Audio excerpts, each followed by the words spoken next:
皆さんこんにちは。 Hello everyone。 本日は東京ゲームショウ2023バンダイナムコエンターテインメントブースへようこそお越しくださいました。ここからのステージは鉄拳トークライブ at TGS2023 をお送りしたいと思います。 Welcome to the Tokyo Game Show 2023 Bandai Namco Entertainment Booth. It is now time for the Tekken Talk Live at TGS 2023。 このステージではですね、鉄拳8上達への道をテーマとしまして、バトルに関する新情報をたくさんお伝えしてまいります。私本日の司会進行を務めさせていただきます溝渕俊介と申します。どうぞ最後までお付き合いください。ありがとうございます。 With the theme Tekken 8 The Road to Proficiency, we'll be sharing new and juicy information about the battles here on this stage. I am Shun Mizubuchi, your host for today, and please be sure to stay with us till the very end because we have so much to share with you until the very last second.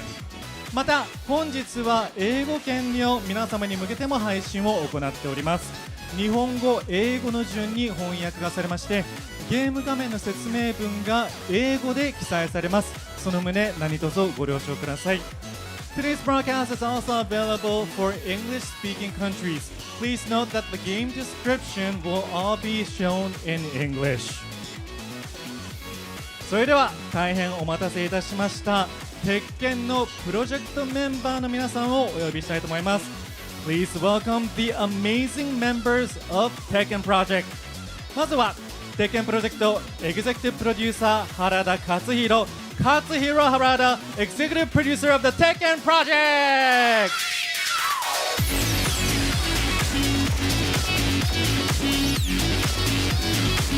はい、どうも皆さんこんにちは。どうもこんにちは。続きまして鉄拳8プロデューサーマイケル・ムレイ。Michael Murray, Producer of Tekken 8!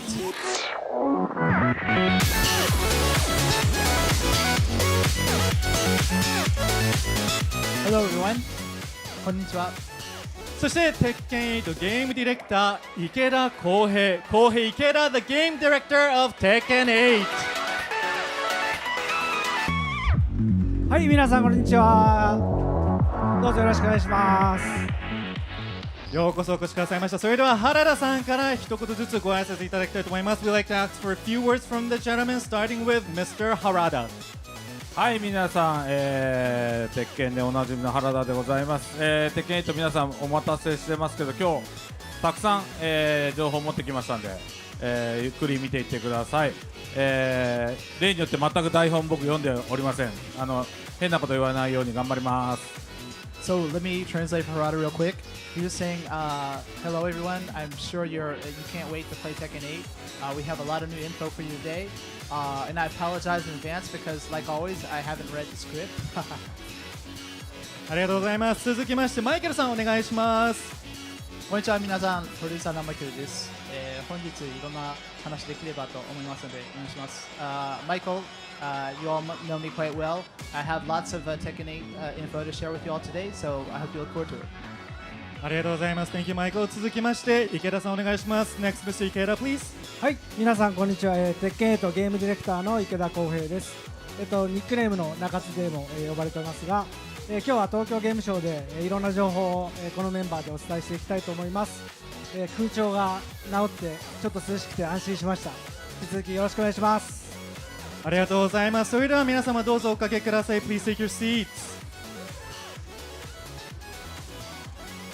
さあ早速ですが始めたいと思います。Let us begin the session。 今日はどのように進行させていただきますかと申し上げますと、いろいろと鉄拳に関する質問だったり、鉄拳をこれから始めたいけどどうすればいいかわからない、もっと強くなりたいという方が多くいらっしゃると思います。そういう方々を代表しまして、いくつか質問をこの素晴らしい鉄拳チームに投げかけたいと思いますので、お付き合いいただきたいと思います。Today, I'm sure all beginners, everybody who has just begun playing Tekken has a lot of questions, how to become stronger, how to train, how to win up the games. So on behalf of those of you who are watching today, I'd like to ask this wonderful team some questions of how we can become good players in Tekken. というわけで1つ目の質問を伺いたいんですが、初心者が鉄拳8をプレイするにあたって最初にプレイすべきモードは一体何でしょうかという質問です。So first of all, for beginners playing Tekken 8, what is the first mode they should play? はい、じゃあ、私の方から回答させていただきます。次のスライドをお願いします。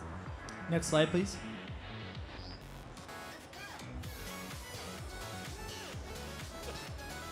はい、鉄拳にはですね、ストーリーモードというものがありまして、こちらを、まず、遊んでいただくことで鉄拳の操作に慣れながら、お話を楽しんで鉄拳の世界観だったりストーリーに浸って遊ぶことできっと初めての方も安心して鉄拳の楽しさが分かるようになってます。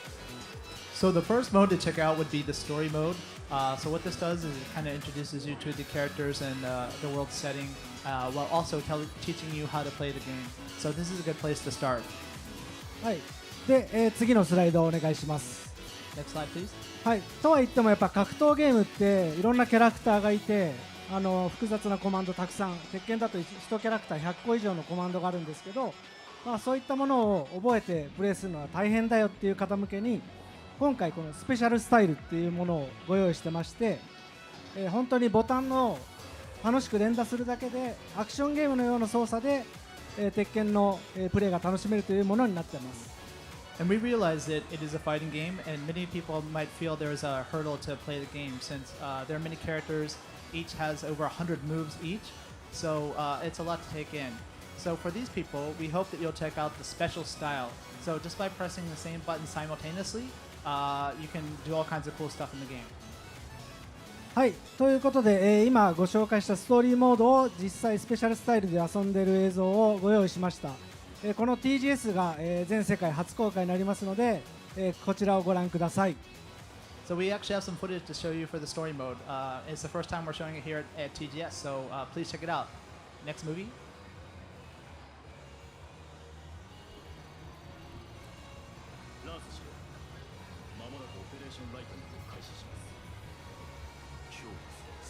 敵を撃つ。頼むぞ、風待ち。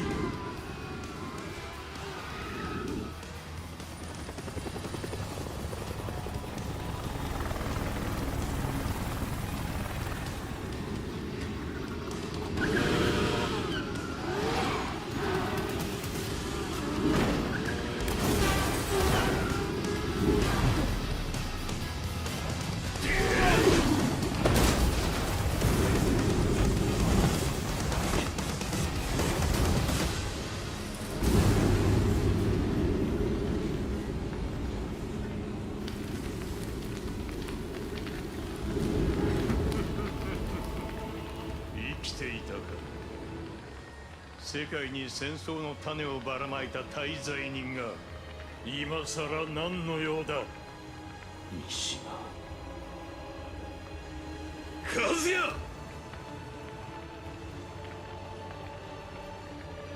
お前の存在が世界に争いを抜かせ。その戦争を始めたのは貴様だろう。全てはデビルの血を根絶するためだ。貴様は自分自身すら否定するか。愚かだ。はい、このような形でシームレスにバトルに切り替わります。So as you can see, you go from the siege movie straight into the battle.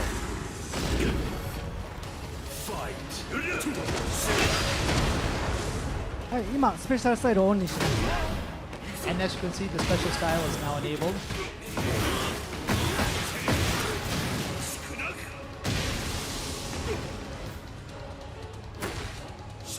基本的にはスペシャルスタイルを使うと本当に攻撃ボタンを連打するだけでキャラクターがかっこいいアクションを繰り広げてくれます。And as you can see, by just simultaneously pressing the buttons when the special style is enabled, you can do all kinds of cool attacks like this. はい、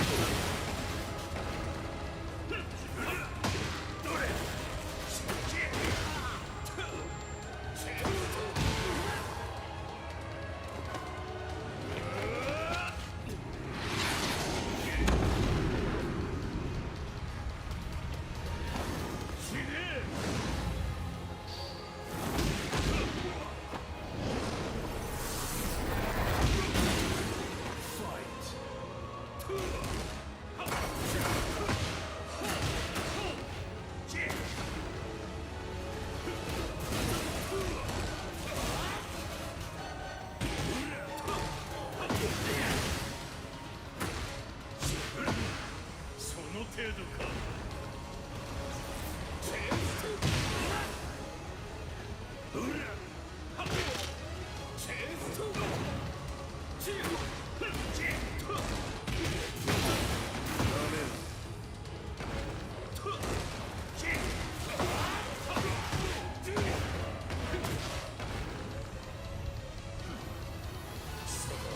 多くの人間を犠牲にした自覚はある。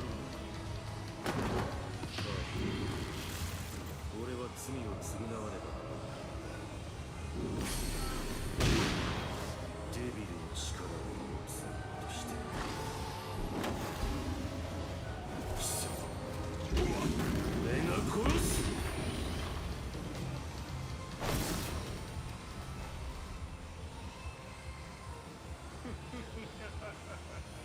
茶番はいい。さっさとデビル化するがいい。お前を殺し全てを終わらせる。はい、以上になります。ありがとうございます。 There it is. はい、鉄拳7から半年後が舞台になってまして、和也とジンの親子対決のところから始まって、ジンがデビル化してさあどうなるというところまでご覧いただきました。So the story in Tekken 8 actually takes place 6 months after that of Tekken 7. And as you can see, it's the battle between both father and son, Kazuya Mishima and Jin Kazama. And you can see right in this footage that Jin's about to transform into Devil Jin, and that's when it stopped. これ本当見せたのは本当の一部です。すごい長いストーリーが今回ちゃんと入ってるので、相当プレイしごたえがあるっていうのと、あと結構ご存知の方も多いと思うんですけど、鉄拳って全てのゲームという歴史が始まって以来最も長いストーリーっていうギネス記録、鉄拳でギネスいくつか持ってるんですけど、そのうちの一つがこのストーリー、最も長くこのゲームの歴史上続いている話が鉄拳なんですね。でそれを聞くとそんなにと思うかもしれないですけど、鉄拳1から7までの話は全く知らなくても大丈夫で遊べるっていうのと、あともう1個は分かるようにちゃんとギャラリーモードに、今までのエピソードとか全部入ってますんで、それをじっくり見てもらえば分かるようになってます。 So what you just saw was only just a slight part of the actual overall story. There's really a lot there to enjoy once you see the final product. And for those of you who maybe think that I don't know the story from Tekken 1 through 7, we have you covered because there's going to be footage from past games to let you know what the story is like, and we put it in gallery to make it easy to consume and to check it out. But not just that, maybe many people don't know, Tekken has several Guinness records. One of them is actually for the story. So it has the longest running video game story, not just fighting games, but video game story. So that's quite impressive.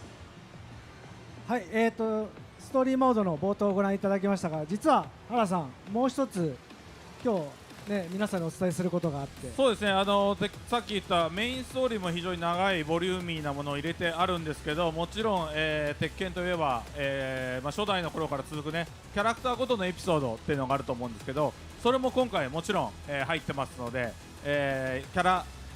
各キャラクターのファンの方もキャラを深掘りしたちょっとアナザーストーリーみたいなのが楽しめるようになってます。 So Harada, I think we have some more details about that as well. And the answer is yes, we do. So not only do we have the main overarching story that contains all the characters for the main story, but there's also little character episodes that kind of show you what's going on this time for each of the individual characters as well. So there's quite a lot of volume there, and we think that you'll enjoy it.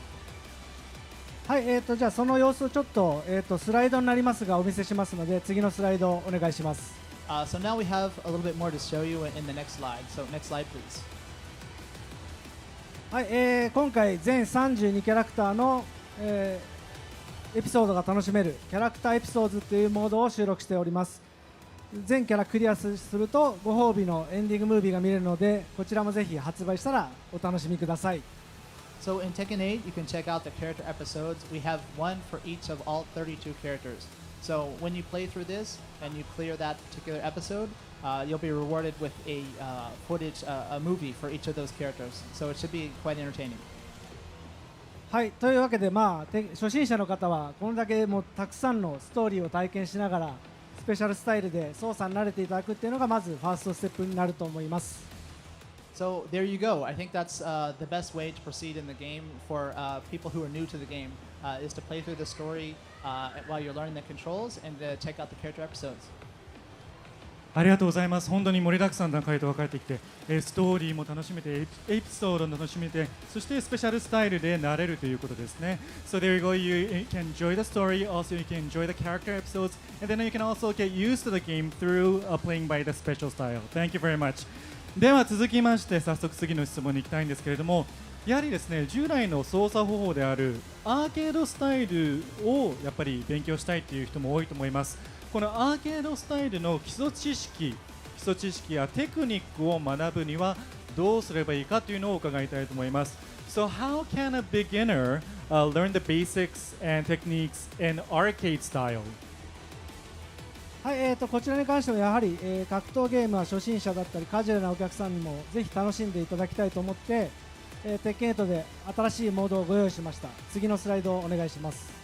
So not only do we want beginners and newcomers to the series to enjoy the game, but also all the fans that we've had that have played the games up until now. And we have a little bit more to tell you about that. So next slide, please. はい、それがアーケードクエストになります。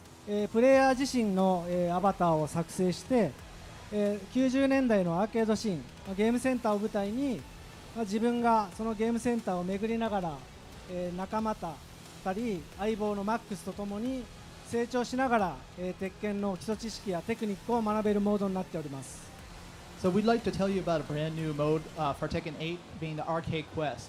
So what this is you create an avatar and you'll be exploring the arcade that's kind of modeled after 90s arcade scenes and culture. So as you do this, you'll have several friends that will accompany you, as well as Max, who is kind of your guide on this journey as you progress through different arcades. だからこれあれだよね、さっき最初に見せたメインストーリーの長いストーリーモードのストーリーと、あとキャラごとのエピソードのストーリーっていうのがあって、さらにこういうプレイヤーサイドのプレイヤーコミュニティ側の実はストーリーモードもあると、大きく言うと3つねストーリーがあるって感じでね。はい。So as far as story content goes, we actually can have 3 different things that you can enjoy in the game. First being the story mode we were just mentioning, the character episodes we mentioned, and now this is kind of a story of you as a player and your progression as you learn the game.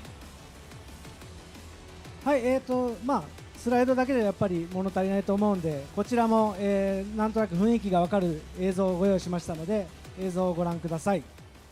And we want you to be more excited than just checking out a slide, so we have some footage to show you for this mode. Next movie, please. はい、こういう感じでもうよくある昔よくあったゲームセンターから物語が始まっていきます。So as you can see, you're kind of in your standard arcade that, if you can remember, it's quite nostalgic, and this is where it starts. はい、で相棒のマックス君っていうのがいるんですけども、マックス君が最初に覚えるべきコマンドだったり、ヒートシステムっていう新システムをしっかり教えてくれます。And so Max, like we said, is your guide in this mode. He's going to be telling you how to perform the basic controls. Not only that, but telling you about how to do the different features of the heat system, which is brand new for Tekken 8. はい、でプレイの状況に応じて、上手な行動ができたりするとこうやって褒めてくれます。And so if you're actually learning and using the stuff you've learned in the matches, Max will actually say, hey, great job, or you'll see those things as he appears on screen. で各地のゲームセンターにはこういったカスタマイズをしたまるでプレイヤーのような、CPU が出てきて、その CPU と対戦しながら空中コンボだったり鉄拳のテクニックに必要なモードをこういう表示とともに、学習して覚えていけます。And as you're progressing through different arcades in this mode, you'll find these other avatars that are customized just like players who you encounter and you battle against. And as you're battling them, you'll see on-screen prompts that even help you progress through this mode. はい、ここでは、ちょっと冒頭から進んだところで、相手に攻め込まれて困っているっていう状況に対してパワークラッシュっていう切り返しの要素を学習して実戦に挑むっていうような流れを紹介しています。So this is part way through the mode when your main character is kind of being frustrated by being attacked so much and not being able to do anything about it. So Max is teaching them about how to do the power crush. はい、こういった感じでまずはマックス君と練習をして実際に、ゲームセンターの強敵に挑んでいくような流れになります。So in this manner, you'll be practicing all the advice that Max teaches you, and then use that knowledge to fight your rivals in the arcades. 今パワークラッシュを覚えたので、では実戦で試してみようっていう感じでプレイヤーに話しかけて実践っていう流れになります。And now that you've learned the ins and outs of power crushes, now it's time to actually try it out on a rival. Round 1. Fight. ここでも成功するときっちり褒めてくれますんで、 And even in your battle against rivals, Max will say like, "Hey, great job."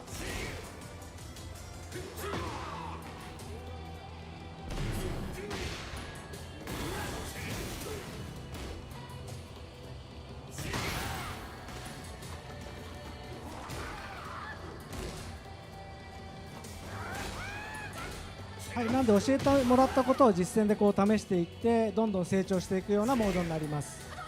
So as you're progressing through the mode and learning all these different things from Max, and gradually using those skills against your opponents to level up as a player. 0時になったよってことも教えてくれます。 And even if you forget, like if you're in rage, Max will be like, "Hey, you have rage. Why don't you use it?"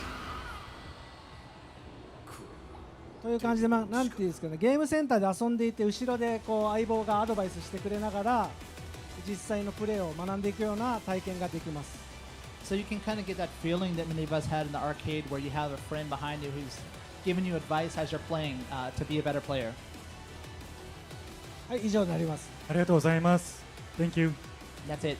褒めてくれるっていうのはすごく心強いですよね。It's really good that somebody tells you that you're doing a good job and you have a friend in the arcade. いい感じですよね。そうなんですよ。これ実際やっぱりそのプロジェクトメンバーでもテストしていて、学べるけどやっぱ褒めてもらえた方がより前向きにどんどんチャレンジできるっていうので、やっぱ褒めていこうというふうにしました。 And so the people on our team actually have been playing through this mode, and when your friends say, "Hey, that was a good punish," or "That was a good technique you did," it's very motivating. So we decided to incorporate that in this mode. ありがとうございます。はい、それではですね、続きましてスーパーゴーストバトルについて、伺いたいと思います。このスーパーゴーストバトル、具体的にどういった特徴がありますでしょうか。So I'd like to ask a little bit about the Super Ghost Battle. What are its features? Could you share with us some details, please? はい、じゃあ次のスライドお願いします。 Next slide, please. はい、今回実装したスーパーゴーストバトルっていうのは、簡単に言うとプレイヤーの分身と戦えるようなモードだったり、他のプレイヤーの動きを真似したような、ゴースト分身と戦えるモードになっております。 So this is actually brand new for Tekken 8. And what the Super Ghost Battle does is it allows you to kind of make an alternate version of yourself that plays just like you do. Or you can actually play against those ghosts of other players. はい、でシリーズ前々から、ゴーストっていうものは存在してたんですけども、今回、ものすごく、技術研究を重ねて、とてつもなく学習スピードが速く、そして再現性の高い新ゴーストっていうものが実装できましたので、本当にこれはもう説明するより見てもらった方が話が早いと思うんで、実際にゴーストに、学習させている様子を、映像でお持ちしましたのでご覧ください。Some of you might remember that Tekken actually had ghosts before, but this is totally unique. It's been built from the ground up. The speed at which it remembers your characteristics and such is quite fast, and the area and the reliability of, I guess you could say, the copy of you is much better. But rather than us to explain it to you, let's check out some footage. So next video, please. Ready for the next battle. はい、左側がプレイヤーで右側がゴーストになります。 So on the left is the player, and the ghost will be on the right. Round 1. Fight. まずは基本的な移動回りの動作を教えています。 So right now, I'm teaching the ghost how to move. 他にも基本的なアクションワンツーだったり教えると、学習のアイコン、ラーニングっていうアイコンが光ってすぐにプレイヤーの行動を真似して反映してくれます。 And just also doing simple attacks like jab, cross, etc. And you'll see a prompt on the right of the screen that shows that the ghost is learning that. こんな感じで空中コンボも1回やるだけですぐに再現してくれるんで、早いことがすぐ分かると思います。 And you can see just by that one aerial juggle, the ghost remembered right away. So it's quite fast. 今の確定反撃も1回教えることで、この技をガードしたらこういう反撃が入るんだっていうものを覚えて再現してました。 And even just teaching them a punish, they were able to do it right away.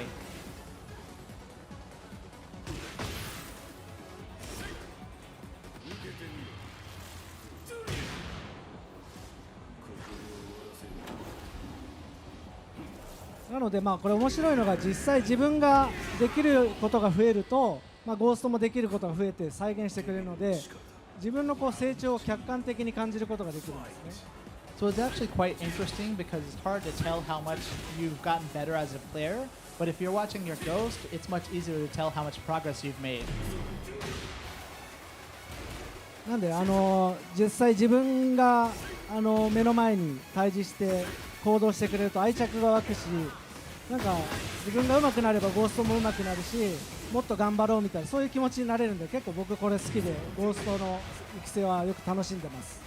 So it's interesting how you actually come to like your ghosts quite a bit and you feel attached to them. And you want to prove it as a player just so that your ghost levels up. So it really is a lot of fun to play this mode. はい、以上になります。ありがとうございます。アーケードスタイル同様に自分をモチベーションを上げてくれるようなスーパーゴーストバトルということですね。So like the arcade, it really motivates you. This super ghost battle really motivates you to become a better player. ありがとうございます。でちょっといいですか？もちろんです。で今のが本当に触りの部分のラーニングをお見せしたんですけど、実際どこまでそのゴーストがそのプレイヤーの再現をしてくれるかと、本当に上級者のプレイになるとどうなるかっていう映像を2本お持ちしたので、ちょっとそれをご覧いただきたいと思います。 So wait one second. That was just a little bit of what we have to show with the ghost. We want to show you actually what a real proficient player of Tekken can do with their ghost. Next video, please. はい、これも左側がゴーストで右側がプレイヤーになります。 So left is the ghost and player on the right.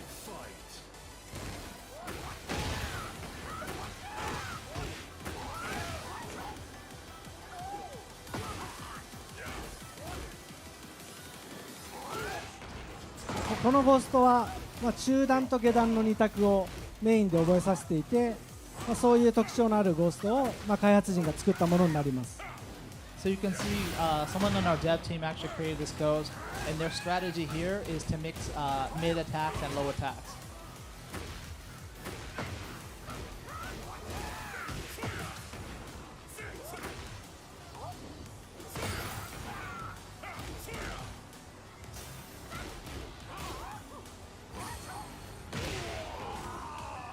はい、で注目してもらいたいのはやっぱり移動回り、左手の操作部分だったり、とっさのアドリブ含めたコンボの精度などが今までの鉄拳のゴーストとははるかに進化したことがわかると思います。 Some points to check out is the movement is much more player-like for the ghost, and not only that, but ad-lib combos where you just suddenly float your opponent and just on the fly make up a combo. That's something this ghost has actually been able to pick up.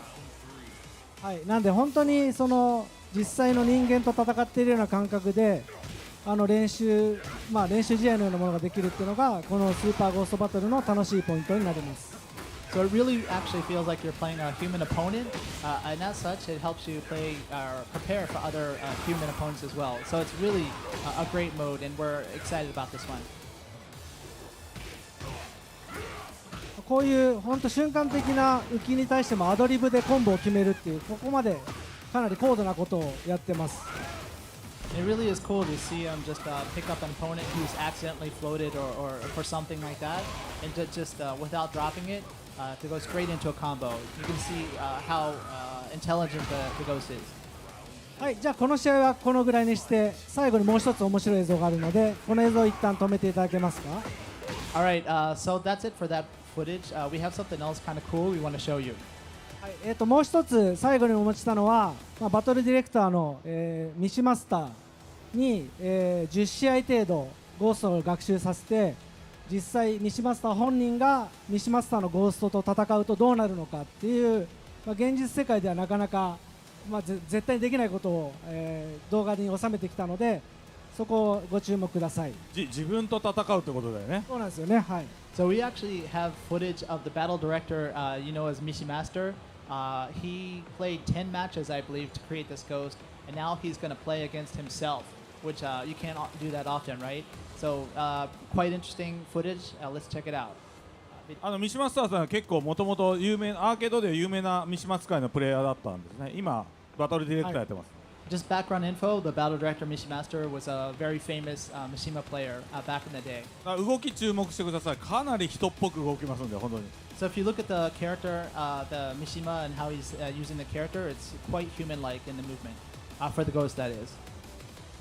じゃあ映像お願いします。 Okay, next video, please. Round one. Fight.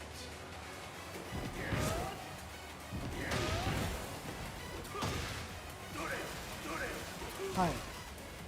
多分今見ててどっちが人間かなと思ったと思うんですけども、実際本人は右ライトサイドのプレイヤーで左側がゴーストキャラクターになります。So you might be wondering which one's the ghost. Mishimaster is also, he's on the right side this time, as often Mishima players are, and left would be the ghost. なんか普通にステしてる。はい。三島使い独特のステップステステもきっちり再現してます。You can see him doing the Wind God step in quick succession, which is a characteristic of Mishima players. 特に細かいサイドステップを1回挟んだりとか、そうですね。そういうのは今までの CPU だとできない動きですね。And you'll notice the ghost even does slight like side steps and movement adjustment, just like right now. はい、というこんな感じで本当に本人の、癖だったりよく使うテクニック等をきっちり再現してくれるので対戦しててものすごく楽しいです。 So you can see the ghost will soon pick up all of your characteristics, the moves you use the most, any kind of like movement characteristics that you have. So it's really fun to battle against your own ghost.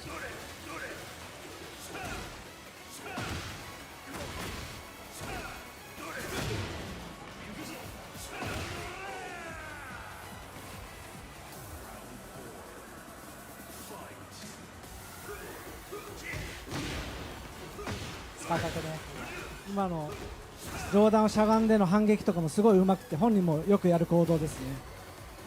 That was actually the ghost that ducked and then whip punished, so pretty impressive. 何よりも本当にこういう上手い人とか強い人のゴーストができると対戦すると分かりますけど本当に強くて上手いので、そうですね。面白いだけじゃなくて本当に強い人とやってる実感が湧くと思いますね。 So you can actually tell how strong the original player is just by fighting their ghost and how impressive it is.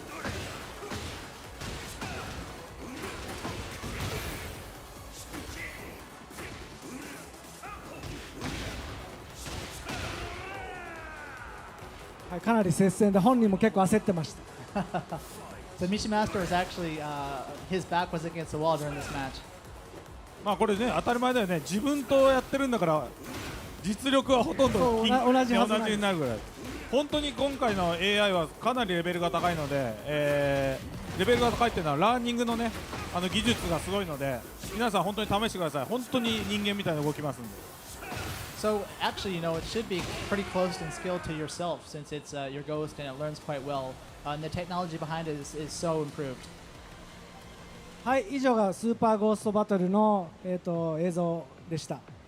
Okay, and that's it for the Super Ghost battle footage. で、先ほど、紹介したそのアーケードクエストの中で自分のゴーストだったりそのディスクに入っているその開発者ゴーストというものがあるんですけどもそういったゴーストと戦える場所がありまして実際ここにいるマイケル、私原田のゴーストも特定の条件を満たすと出てきて対戦できますのでぜひ製品版ではこの3人を倒してください。 And actually, you can fight ghosts in the arcade quest that we were just talking about. And if you progress far enough and you fulfill the conditions, you can fight against my ghost or Nakatsu or Harada as well. So check it out. はい、以上でした。ありがとうございますね。ぜひパワーアップしてお三方とのゴーストとバトルしたいと思います。If we really power up, we'll be able to play the ghosts of these three wonderful players. 続きまして初心者が大規模オンラインビジュアルロビー鉄拳ファイトラウンジを楽しむにはどうすればいいですかということをお伺いしたいと思います。So the next question is, how can a beginner enjoy the Tekken Fight Lounge, which is a large online visual lobby? Please tell us about it. はい、こちらも、回答を用意してますので次の、スライドお願いします。So we'll dive into the explanation now. So let's bring up the next slide. Next slide, please. はい、今回鉄拳8では鉄拳ファイトラウンジという、このような街のようなものをビジュアル化した、大規模ビジュアルロビーを用意しております。でそこにバトルエリアっていったようなゲームセンターをモチーフにした場所だったりカスタマイズショップっていうキャラクターカスタマイズや、アバターのカスタマイズを購入する場所があったり、後ほど詳しく説明しますがビーチエリアっていう開放的な場所や鉄拳道場といった場所でプレイヤーとの対戦だったりさまざまなコミュニケーションが楽しめるようになっています。 So Tekken Fight Lounge is brand new for Tekken 8, and it's kind of an online visual lobby in which you can congregate with other players. It includes many areas such as the battle area, also areas where you can look at and purchase customization items in the store. So there's a lot of cool stuff in the battle area. As you can see, it's kind of modeled after arcade. So it's a very nice online place to hang out with other players and interact with them. はい、こちらも、雰囲気を、味わっていただけるようにプレイスルーの映像を用意してますので映像をご覧ください。 And we have some footage so you can get a better idea of what it looks like. So next video, please. はい、こんな感じです。それぞれ個性豊かなアバターを作成して、街を歩いていく様子をご覧ください。 So this is what it looks like. You'll see all these different players with various customizations wandering around this online space. ここが本来、対戦を行うようなバトルエリアになっています。 And this is the battle area where you can play online against other players. 一つのロビーには最大100名まで、入れます。 And up to 100 people can join the same lobby.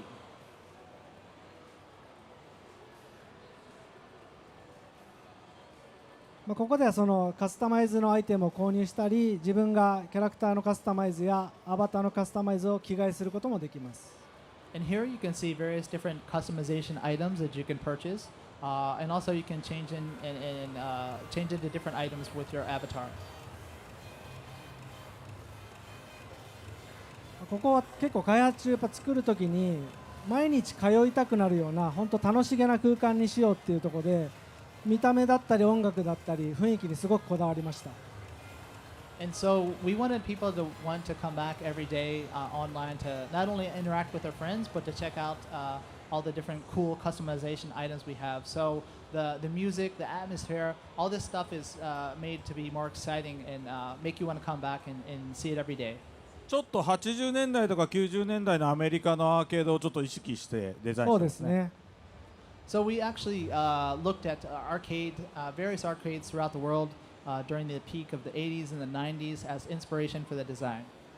はい、そこをベースにやっぱり私もエボとかでラスベガスに行くことが多かったのでラスベガスの街の雰囲気だったりそのカジノのようなちょっと楽しげな高揚感のあるような場所を参考に鉄拳ファイトラウンジを作り上げました。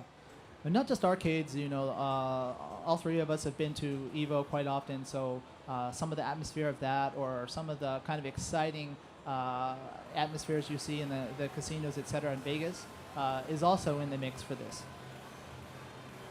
はい、なんで今までの本当にメニュー上でのコミュニケーションではなくてこうやってビジュアル化して知り合いとか、友達と遊ぶと本当に楽しくて時間を忘れるのでぜひここは皆さん楽しんでいただきたいなと思います。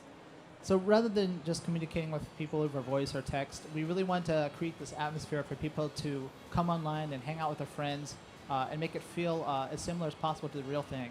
And we think, yeah, it works quite well.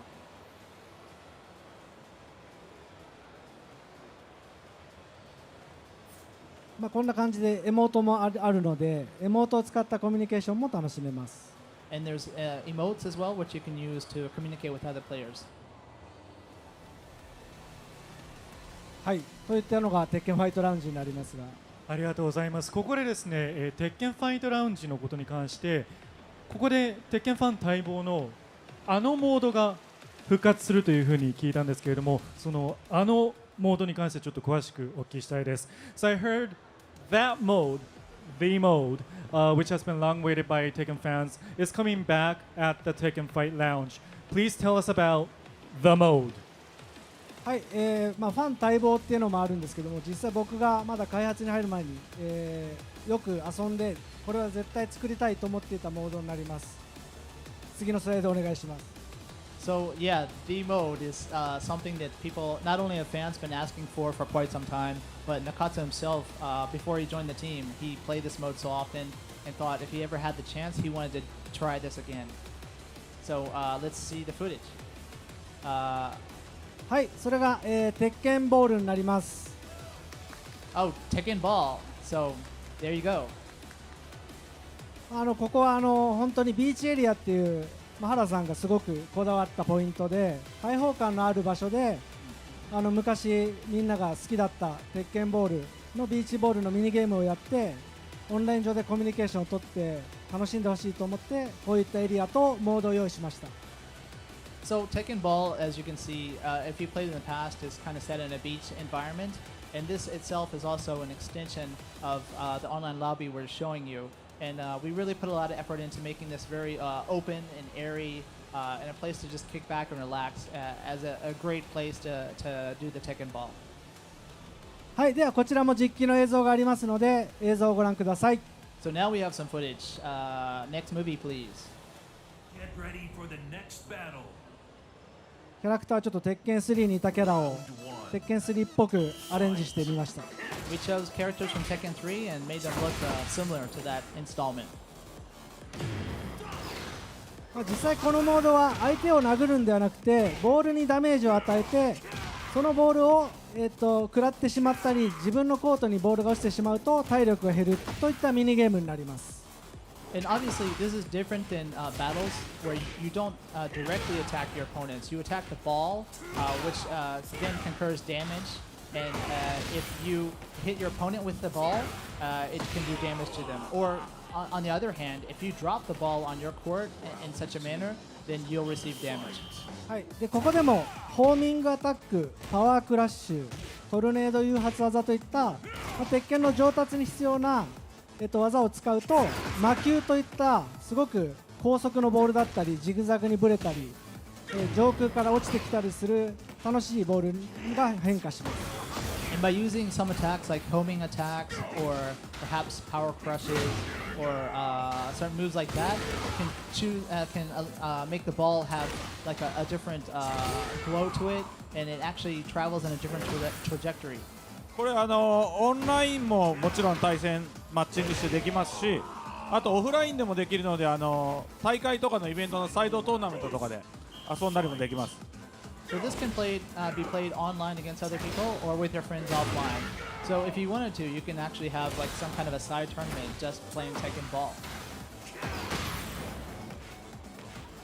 これね、昔僕が鉄拳3の時に本当は空中コンボを練習するモードを作ろうとして失敗してビーチバレーになっちゃったんですよ。それが今やこんな立派なモードになって本当に。So Harada was just mentioning that he actually was trying to, back in the day, create a mode that teaches you how to do aerial juggles, but he messed up and it turned into this kind of beach volleyball game, but it actually turned out quite well.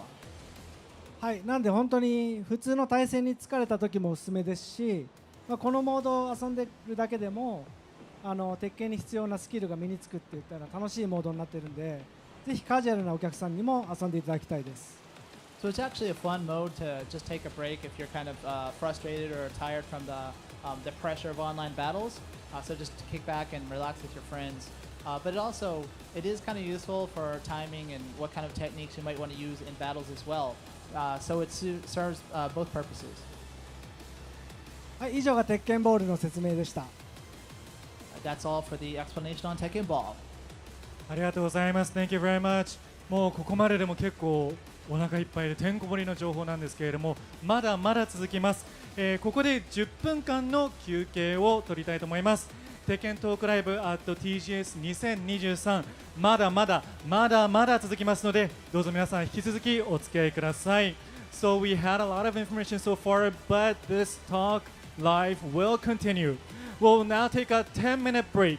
Tekken Talk Live at TGS 2023 will continue, so stay tuned and we'll see you all later in 10 minutes. Thank you.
皆さんこんにちは。 Hello everyone。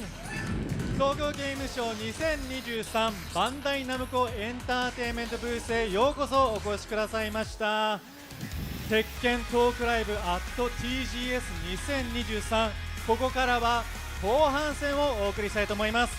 Welcome to the Tokyo Game Show 2023 Bandai Namco Entertainment Booth.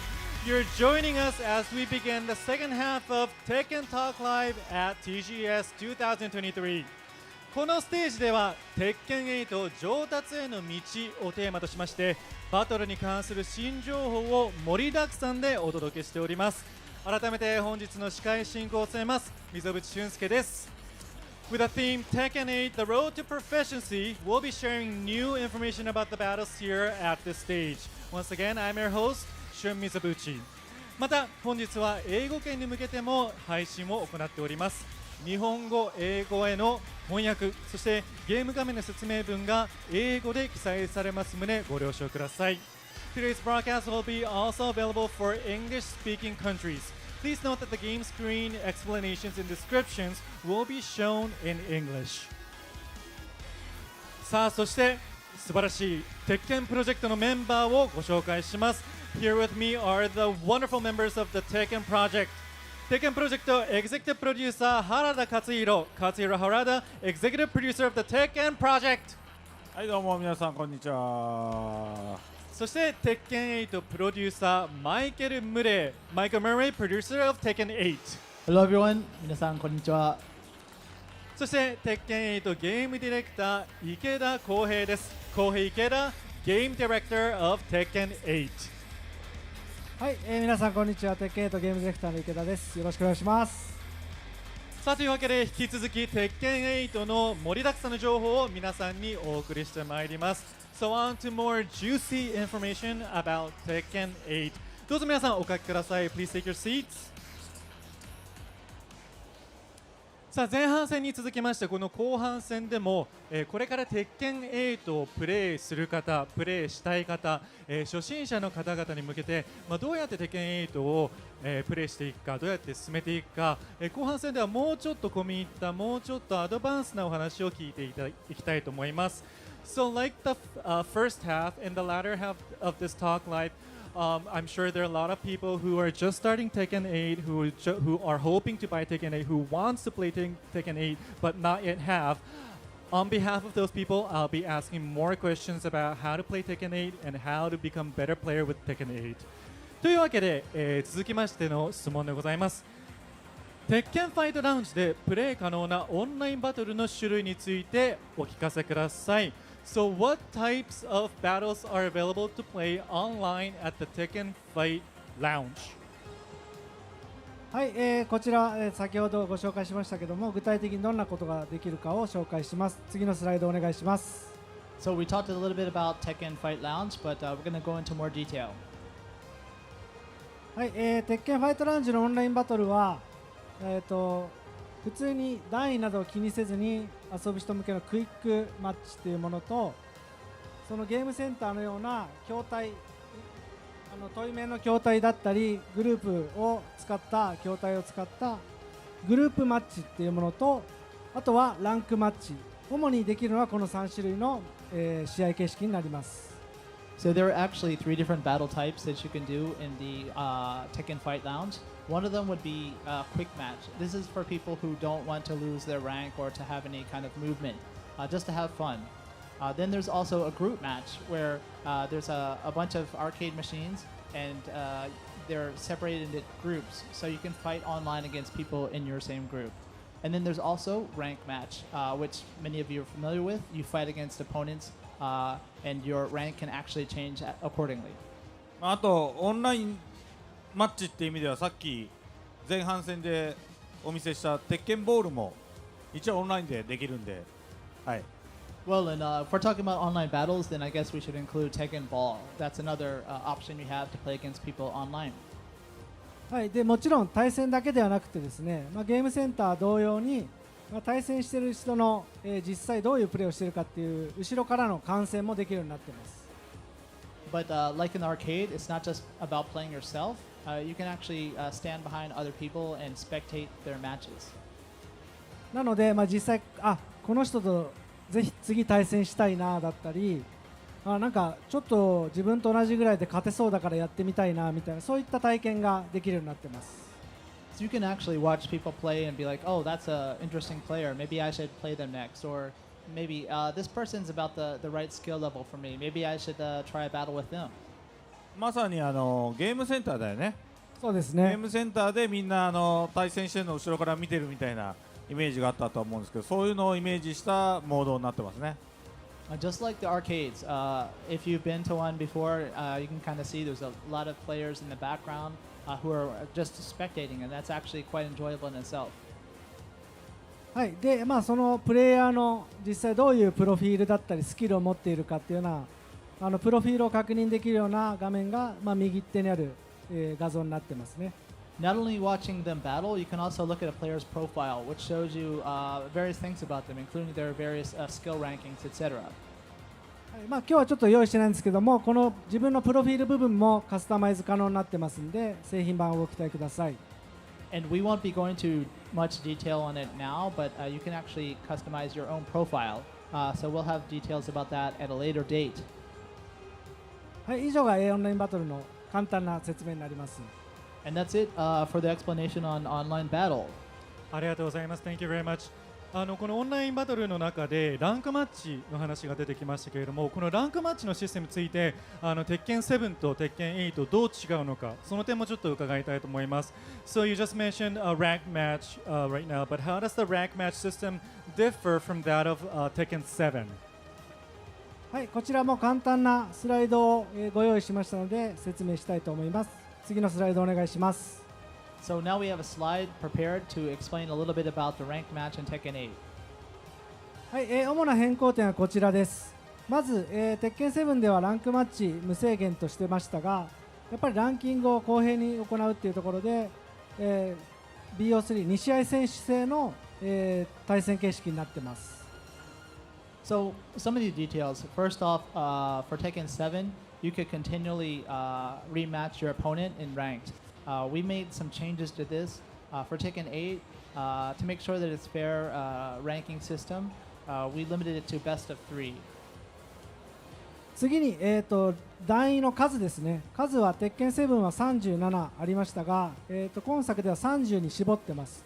これはちょっと理由がありまして、やっぱり腕前の、レベル帯を揃えたいっていうところと、マッチングにかなり影響する部分なので、数は絞りつつも過去作からの、人気のあった段位だったり、もちろん今回新規に用意した段位を用意してより楽しく遊べるようになってます。Also, the number of ranks that we have this time is at 30 compared to 37 for Tekken 7. And there's several reasons for this. One is that we wanted to compact the group a little bit and have people of a close skill level more grouped together, as this actually affects matching when you're matching against other players. Not just that, though, we've actually brought back some ranks from past Tekken installments that people really liked, while adding some new ones for Tekken 8. はい、で先日行ったクローズドネットワークテストでも、公開済みの内容になりますが、今回のランキングシステムでは、剣段っていうところまでは、段位を下がることなくどんどん上がっていくっていうような、上達を感じてもらうような仕組みを導入しております。And although we mentioned this earlier on for the CNT, I believe, just to reiterate that up until the yellow ranks, your rank doesn't go down. So it'll stay the same or go up depending on the outcome of the matches. はい、あとはですね、利便性の面で、待ち時間に行う、ウォーミングアップのような練習が、実際プラクティスモードの機能が使えるようになったり、今回、フレンドだったり、ライバルっていう新しい、ものがあるんですけども、実際フレンド登録しているフレンドだったり、自分がライバル登録しているライバルの存在がリザルトの画面で確認できるようになっています。And while you're waiting to match an opponent, we have several things that you can do. Kind of a warming up space in which we've added more features from practice that you can enjoy while you're doing that. Not only that, but Tekken 8 has a feature where you can register friends or rivals, someone that you have your eye on that you think is a good person to defeat in the future, etc. You can actually see results of those friends and rivals at that time. はい、なんでこういう表示があるとやっぱり友達には負けたくないって気持ちだったり、ライバルがこんだけ頑張ってるから自分ももっと頑張ろうみたいな、結構表示一つでこう気持ちに変化があるっていうのが面白いと思います。It's actually more interesting than it might sound at first because it kind of stokes that competitiveness among your friends and your rivals. Because as you can see in real time updates on their progress, it makes you want to get even better so that you can beat them. はい、以上がテッケン8のランクマッチの説明になります。And that's all for the rank match explanation. ありがとうございます。Thank you very much. これランクマッチの話今お伺いしたんですけれども、やっぱりね、対戦ゲーム、全般に言えることかもしれないんですが、こういうランクマッチでこう負け続けてしまうと、どうしてもこうやる気がこうそがれてしまうというか、モチベーションが下がってしまうという方も多いと思うんですね。そういった方、お悩みの方に向けて、どうやったら強くなれるかっていうのはちょっと教えていただけますか。So, I'm sure everyone has experience of wanting to give up when you keep on losing on online matches. This is just not for Tekken, but any kind of online match games. So, I would like to ask them, how can those kind of people become stronger? アドバイスお願いします。ちょっと質問が壮大すぎるよね。そうですね、かなりそれだって格闘ゲームだけじゃなくて、あらゆるゲームのみんなが永遠に解決できない。That's a huge question because whenever you're playing competitively against someone, it's something you're always going to face. そこをなんとか。そうですね、結構難しいんですけど、先ほどの質問で一つ私ちょっと説明し忘れたんですけども、実際そのランクマッチで人に負けて心が折れてしまうっていう体験の前に、前半戦で紹介したゴーストが実はそのプロフィール上でその人のゴーストとオンライン上で戦えるんです。なので実際対戦に挑む前にゴーストに挑んでみたりすることで予行演習だったり予習ができるんで、そういったことをやると実際対策も進むし、もし負けたとしても対人戦で負けてないので、ちょっとその心の折れ具合というのが緩和されるんじゃないかなと思ってます。And before I go into the answer to your question, I just first wanted to kind of reflect on something that I should have mentioned during the first part about the ghost battles. So if you do run into an opponent online and you're having trouble with them, you can actually download their ghost and battle against their ghost and kind of practice and learn their tendencies, etc. And at the same time, it'll prepare you for the battle against them. But losing to a ghost doesn't sting as much as losing to an actual human opponent. さっき、前半戦で実はゴースト見せてネットでも今大反響でだいぶコメントもらってたと思うんですけど、ちょっとあえて意地悪な質問していい？いいです。はい。例えば韓国のニー選手とかパキスタンのアッシュとか、はい、ああいう強い選手が自分のゴーストをわざと弱めにこう育てておくっていうことってできる？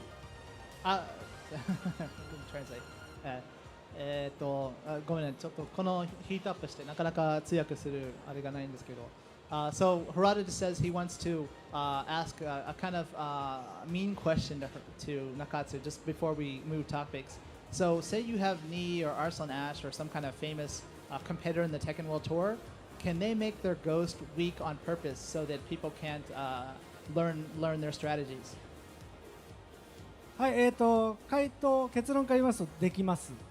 あえてその弱くして、アップすることもできるんですけども、ゴーストは実は自然と学習をしていくので、普通に対戦しているとものすごくニー選手やアッシュ選手に近い強さや動きをするゴーストに、成長していきます。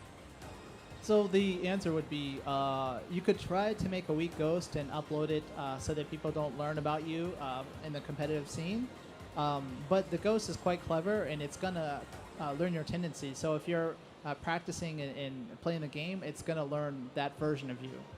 はい、なので、あんまりそういったことをやっても意味がないっていうのと、実際どこまで、ゴーストが素晴らしかったとしてもどうしても瞬時の、状況判断だったりあえて正解の行動をしないっていったような人間しかなかなかやらない行動はゴースト苦手なのでどうしてもやっぱり本人の方が優れている部分というのは必ず残るので安心してそのゴーストを育成する楽しみだったり、ゴーストを対戦するっていうところを楽しんでほしいと思ってます。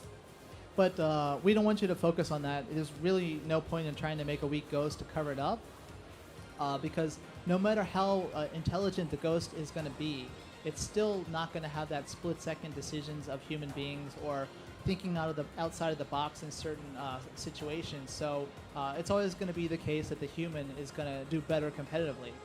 So you should just have fun with this cool new feature rather than trying to hide your ghost.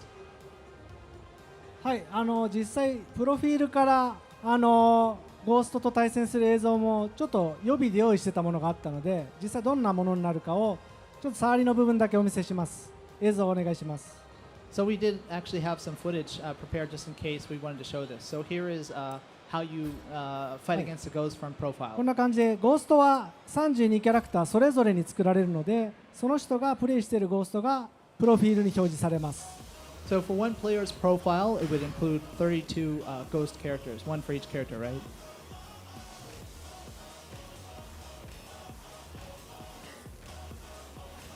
なので、例えばランクマッチだったりすると自分のメインキャラと相手のメインキャラを戦うのがなんか礼儀だったりとか暗黙のルールがありますけど、サブキャラクターで相手のメインキャラクターに挑んでみるっていったような相手のことを気にせずに、対戦を行うっていったのもゴーストバトルの特徴だと思います。So in various scenes in the FGC, they have unspoken rules. Sometimes you're expected to use your main character against your opponent's main character, etc. But if you're fighting their ghost, then you don't have to do that. You can fight with your sub character or whoever you like. はい、といった感じで、他人に迷惑もかからないし、もし、対戦してもちょっと怖くないといったようなところで、本作のプロデューサーの安田 e スポーツいるんですけど、ゴーストバトルがものすごくお気に入りで、オンラインに行っても彼は対人戦ではなくてゴーストばっかりデバッグ中対戦してました。So not only is this a good way to just freely fight against other people's ghosts for each of their characters, but it's also a lower barrier than fighting a human opponent. So it's quite interesting. And if any of you know Yasuda Esports, he's actually one of his favorite things to do is during the debugging of this feature, he would rather than playing against human opponents, just keep downloading ghosts and fighting them continuously. はい、なのでいろんなロビーに行って強い人だったり楽しい人を探して本人ではなくてゴーストと遊ぶっていうのも鉄拳8ならではの遊びになると思うのでご期待ください。So although it's fun to fight human opponents, obviously, it is a different type of fun to just go on the online lobbies and look for people who have interesting ghost characters or very strong ghost characters to just have a different way to enjoy the game. はい、ちょっとだいぶそれましたけど実際そのランクマッチで負けて心が折れそうですって言ったのが本来の質問だと思うんですけども、対人戦で負けて、どうしていいかわからないどうやったら勝てるんだろうみたいな疑問が、生じたときにものすごく役に立つ機能があるんでそちらを紹介したいと思います。So we did get sidetracked quite a bit there, but to go back to your question, Shun, about what do I do when I keep losing and get frustrated? So I have just the thing. So let me explain about it. はい、じゃあ次のスライドお願いします。Next slide, please. はい、それが、マイリプレイ&ティップスという機能になります。こちら鉄拳7から、導入した機能なんですけども、負けた試合にこそ成長につながる種がいっぱいあると僕は考えていて、自分のリプレイを見ながら、その改善点を発見したり、その改善点がそのまま練習できればきっと次の、対戦に生かせるだろうっていうそういう思想から作られたモードになります。So just the thing would be my replay and tips. This is actually something we had in Tekken 7, but it's been greatly improved for Tekken 8.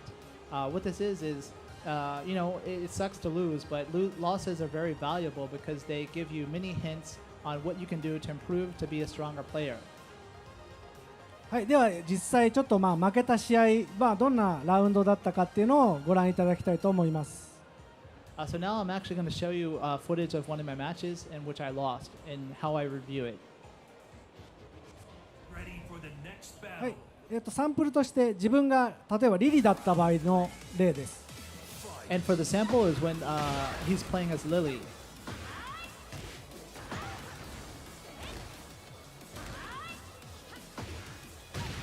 状況的にはもう2本取られてこのラウンド取られると負けちゃうみたいなそんな感じのラウンドですね。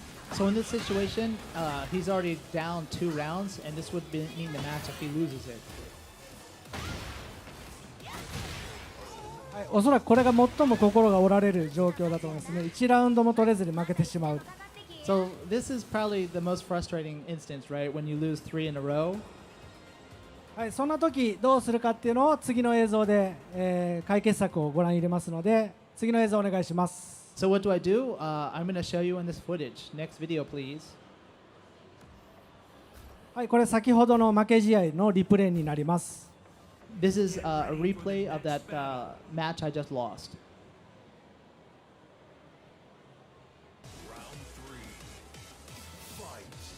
でリプレイで改善すべき点があるとこうやって表示が出てくれてこれは空中コンボもっと高いダメージのコンボが入りますよっていうのを教えてくれます。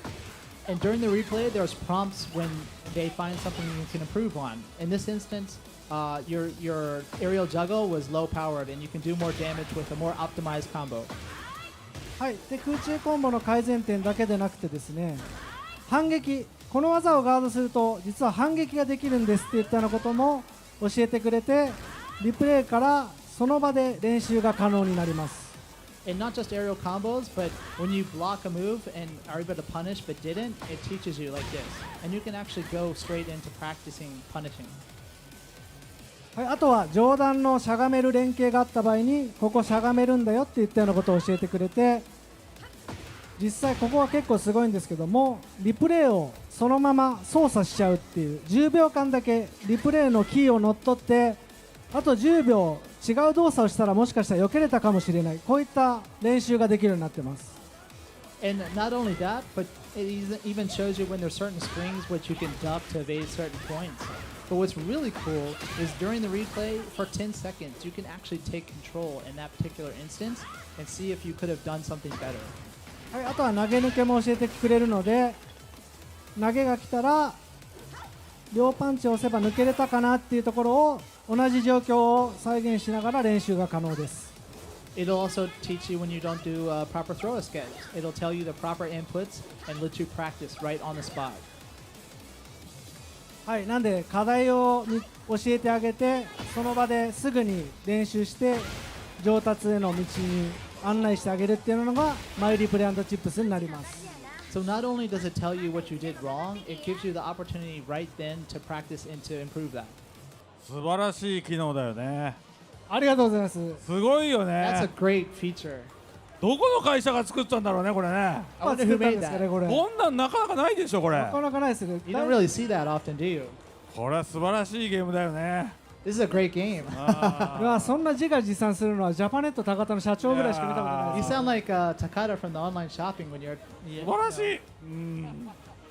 ね、予約しないとダメだね。これはぜひ予約して。予約しようと思いました。はい。 So you have to pre-order right away, right? 実はこの機能、今のすぐに練習できるとかは体験できないんですけども、鉄拳7の最新の、バージョンでも、ちょっと、古いバージョンになりますが体験できるので、もし鉄拳7をお持ちの方で使ってない方がいたら1回やってみてもらえると、嬉しいです。また、これは対人戦だけでなくてゴーストとの対戦の結果も、マイリプレイ&ティップスから、改善点を見つけることができるんで、対人戦を挑まなくっても、うまくなれますよっていった機能になります。And so, although this is the more improved version for Tekken 8, if you want to try it right away today, you can actually experience it in Tekken 7. There's the predecessor of this mode in that game. And also, we'd like to add that not only against you can do replays of matches with human opponents, but you can also do this mode with replays of fights against ghosts as well. So you can fight someone's ghost, and if you lose, review and improve here. はい、なんでもしかしたら一度も対人戦やったことないけどめちゃくちゃうまいとか強い人が今回生まれるかもしれません。So with Tekken 8, we might actually see someone who has never fought a human opponent, but has been just leveled up to a really high skilled player just from doing this mode. はい、あと実はですね、対人戦の場合は自分の改善点だけでなくって相手側の改善点も表示したり相手側の行動を練習するっていうこともできるんで、対戦相手のリプレイのを乗っ取って練習することもできます。And not only will replay and tips show you what you did wrong and what to improve, but you can actually see what your opponent could have done better in their action as well. And it helps you just get more insight into their characteristics and their tendencies. すごいよいね。や本当ですね。Wow, す that's ごい技 amazing. 術だよね。すごい技術、みんな本当あーすごい苦労しながら作ってたんで、ぜひ触ってその凄さを体験していただきたいです。So we actually put a lot of resources into this mode, and we're really excited and proud of it. So we can't wait for you to check it out. お金かかってるからね。そうですね、お金と時間をかけさせていただいたんで。 Harada was just saying it was very expensive, by the way. はいで、ここ本当にコアな人向けに言うと、フレーム情報だったりキーの入力情報も出せるので、実際どういう状況だったりするかとか、どんな入力をしてるんだろうっていうのも、きっちり見ることができます。And for the more hardcore players out there, we have frame data available in that mode and the key inputs, etc. So you can tell exactly what's going on in the match at any particular time. はい、以上がマイリプレイ&ティップスの機能でした。 And that's my replay and tips. ありがとうございます。もうたくさん強くなれる要素がたくさんあったマイリプレイのチップスなんですけれども、強くなる方法は教えていただきましたが、そもそもこういったマイリプレイのチップスで学んだことを使ってもう徹底的に練習したいってなった場合どうすればいいかっていうのをちょっとお伺いしたいです。So with my replaying tips, this feature tells you how to become stronger, but this is a fundamental question. So if you want to practice more and more, we want to thoroughly practice, what should we do? まず予約することから始めた方がいい。 So I'd like to just Very say nice. the first step is to pre-order the game. はい、まず予約は本当に予約はした方がいいですね。はい、実際その徹底的に練習したい、筋トレでいうとジムに通いたいみたいなことだと思うんですけど、そういったものすごい高機能な、練習モードを用意しています。次のスライドお願いします。So yeah, I think you should pre-order the game. But to the serious answer, I guess what you're asking is like if you want to get stronger physically, you would go to a gym. So how do I do that in the game to be stronger as a player? Let me explain. Next slide, please. はい、本当にちょっとこれだけだとよくわかんないと思うんですけど、実際いろんな機能が用意されているんですけど、実際どう使ったらいいかよくわかんないって人が多分結構いると思うんですよ。僕もそうなんですけど、なんでそういう人向けにちょっとやっぱり映像でこうやって使うんだよっていうのを紹介しながらぜひその便利さを分かっていただきたいと思ってますので、一つずつ映像をお見せします。So practice is a great way to do that. It might be kind of hard from this image alone just to see what you can do. And even if you've checked out practice before, it might be kind of daunting at first and you might not know exactly what to do with it. I was like that as well. So I've actually made some footage to give you a good idea of what you should be doing in practice. はい、では映像お願いします。Next video, please. はい、まずそのキャラクターの動かし方を知りたいっていう人向けに今回主力技っていうものが確認できる、タブを用意してます。でこちらを練習するとそのキャラクターの主力技どれを使えば上手くなれるかといったアクションや、対戦駆け引きのセオリーが、簡単に確認できるようになっています。So the first step is when you want to learn a character, go into the move list and you'll see we've compiled a list of the main techniques for each character which you'll be wanting to use in battle, and also kind of just what the strategy is for this character that you'll want to employ. はい、もちろん新システムのヒート中に強化されるような行動も対象になっています。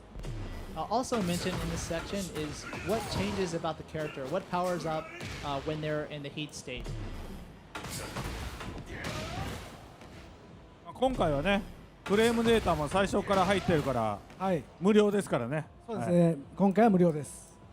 Of course, frame data is going to be available from the start this time, and it's free, by the way. こういった感じで相手にガードさせてさらに自分が攻め続けられるようなちょっとした連携も紹介しています。In this instance, it's teaching you that you can gain advantage with the first technique and then continue your attack with the second. はい、で戦いのセオリーを練習したらやっぱり鉄拳の楽しいところっていうのは空中コンボだと思うので、空中コンボを練習するモードも用意しました。And then once you've learned the basic feel for that character, obviously Tekken, the enjoyable part is the aerial combos, so you'll want to go learn those next. はい、次の映像お願いします。Next movie, please. はい、空中コンボを、練習したい人向けに用意したのがコンボチャレンジになっています。ここでは、コンボのレシピだったりタイミングを音で確認することでより、練習が快適に遊べるようになっています。So you'll find a list of the aerial juggles, which teaches you for each one the different ones, and teaches you not only what it looks like but the timing, and it lets you know the timing by the sounds. ですね、今のちょっと竹を叩いたような音がカンカンカンカカカンっていうような音が鳴るんですけど、これが入力のタイミングになっています。I can hear it sounds like they're beating on like bamboo or like a ton sound, and that is supposed to let you know the timing you need to input to do that combo. はい、コンボが上達するには本当にリズムが大事なので、ぜひこのリズムを聞いて自分の手で再現してできるようになってください。For properly doing aerial juggles, timing is necessary. So you want to learn that by listening first, and then try to recreate it with your inputs. はい、以上がコンボチャレンジですので映像を止めていただきたいです。And that was combo challenge. So let's move on. はい、次に、コンボは覚えたけど相手が何か技を出してきてどうやって反撃したらいいか分かんないよっていうような人向けに用意したのが確定反撃練習になります。And so next, okay, you've learned the basics of the character, you've learned their aerial juggles, but you're not able to really do it to your opponent because they keep attacking you, right? So we want to teach you how to punish your opponent. はい、では次の映像お願いします。Next movie, please.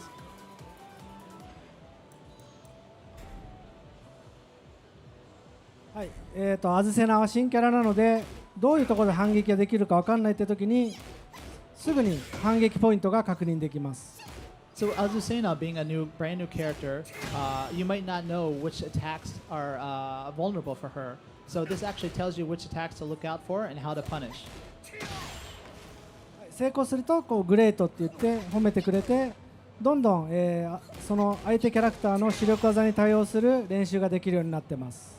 And when you're successful in punishing, it shows great or a prompt like that.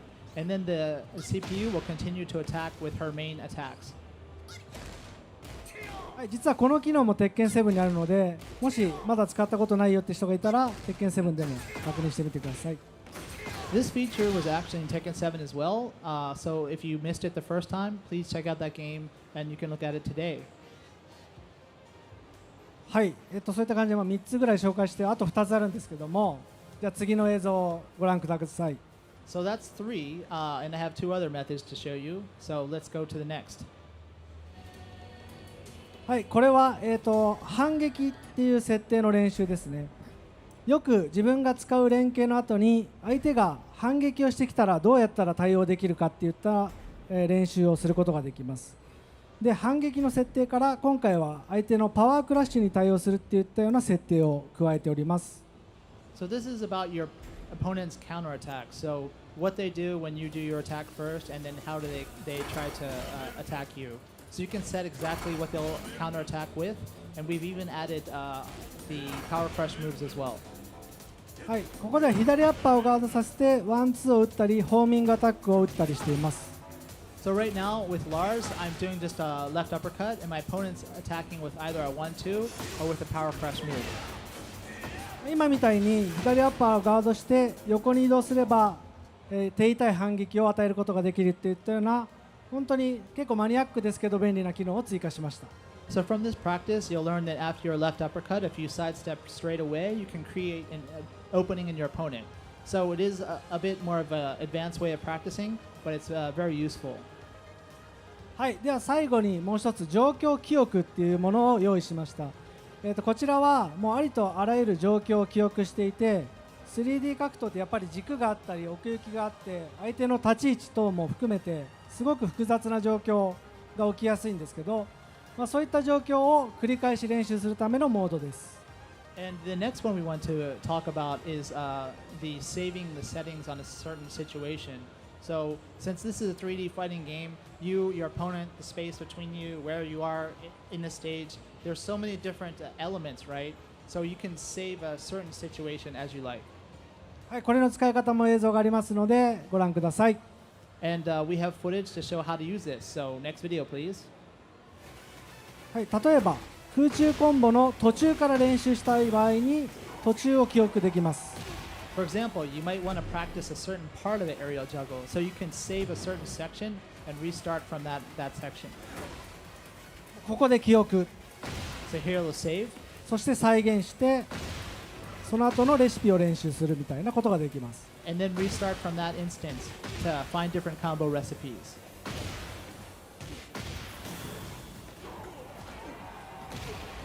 はい、これ実際使うとかなり便利なのでおすすめです。 Once you check it out, you'll be hooked. It's extremely useful. あとはこういった壁との角度がついた場合の練習ですね。 Or perhaps you'll want to be in a certain angle to the wall and your opponent, and you can practice that situation. はい、最後は、よくある下段さばき後に手癖でやっちゃったみたいなところの改善点どうしたらいいかっていうような練習です。 Or perhaps for a low parry, maybe you're not doing the most optimized action. So you can practice this just from starting from the low parry. ここでは壁があったので壁まで到達してレイジアーツを決めたいなと思って練習してます。 In this particular instance, we're starting from a low parry, and we want to carry them to the wall and do the rage art. So we've saved that particular situation.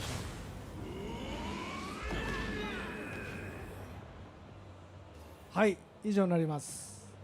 And あ that's り it. そうでなかった素晴らしい機能だよね。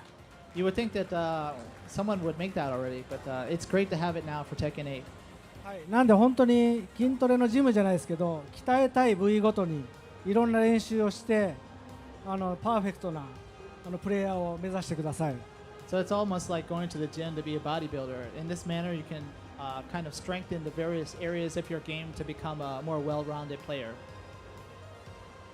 ありがとうございます。本当に盛りだくさんな練習方法をたくさん教えていただきまして、というわけでなんかマイリプレイ&ティップス、あとこのたくさんの練習方法でちょっとねご覧になっている皆さんの中で鉄拳8これからやるって方もだんだん自信がついてきたかと思うんですけれども、おそらく自信がついてくると鉄拳8をいち早く試したいと思うんですが、1月26日の発売の前に腕試しをする機会はあるんでしょうかという質問です。So with my replaying tips and also various ways of practicing and training to become a stronger player, I think most of you who have just started Tekken or who are planning to start Tekken 8 is starting to become confident. And when you become confident, I'm sure you can't wait to test Tekken 8 before January 26th. Is there any way we can try out Tekken 8? はい、もちろんそういった機会ご用意してます。で今回紹介したすべての機能を体験できるわけじゃないんですけども、クローズドベータテスト予定してますんで次のスライドをお願いします。 Of course, we have a closed beta test coming up. So although we won't have all of these features we've talked about today implemented in the build, we do have the beta test planned. はい、こちら10月の20日から23日にかけてクローズドベータテストを行います。で、今回は全19キャラクター、アズセナ、レイブン、最近降下したフェンを含む19キャラクターと、6つのステージを利用した、バトルと先ほどからご紹介している鉄拳ファイトラウンジの機能を体験したり、もちろんゴーストとの戦いも遊べるようになってますので、絶賛今申し込み受付中なのでまだ申し込んでない方はぜひ、申し込んでください。So the closed beta will be occurring from October 20th through the 23rd, and we'll be having 19 characters, including Azucena, Fen, and Raven, some of the more recently announced characters. In addition to that, you'll have access to 6 stages. You'll be able to play online battles and also check out the Tekken Fight Lounge that we talked about today. So if you haven't registered yet, registration is currently open, so please do so. クローズドベータでは19キャラクターですけど、もちろん発売するときには30キャラクター以上いますんで、はい、楽しみにしていてください。So of course, for the CBT, we're only going to have 19 characters. Well, only that's a lot, but we just want to reiterate that when the game is actually released, there'll be over 30 characters. So please look forward to that. 32ですよね。32. 32。32キャラクターが製品版で、プレイできるキャラクターになります。So 32 characters in the retail version. ということは、ここでクロースベータテストのお話が出たということは、実際にクロースベータテストバージョンでプレイしているところを今日見せていただけるということでしょうか。So you mentioned closed beta test version. Does that mean you'll be showing us the actual being played, the CBT being played today? そうですね、はい。もう特別にビルドを持ってきましたので、新キャラクターだったり、ちょっとみんな見てみたいであろうアズセナの動きだったりフェンの動きとかを実際実機で対戦しながら、スペシャルスタイルも交えてお見せしたいと思います。Yes, we have the actual same build as the closed beta test, and so we'll be showing off some of the battle between two of the new characters we assume everyone will want to see, Azucena and also Finn. Not only that, but also showing a bit of how to use the special style during the battles. ではお願いします。はい、じゃあ実際、私と原田で対戦しながら、実機プレイをお見せします。So let's check out this battle between Nakatsu and Harada. Cool.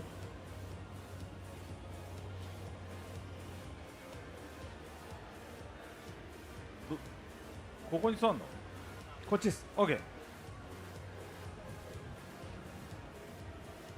今ステージ上を準備しておりますので少々お待ちください。We're now setting up the stage for the CBT battle.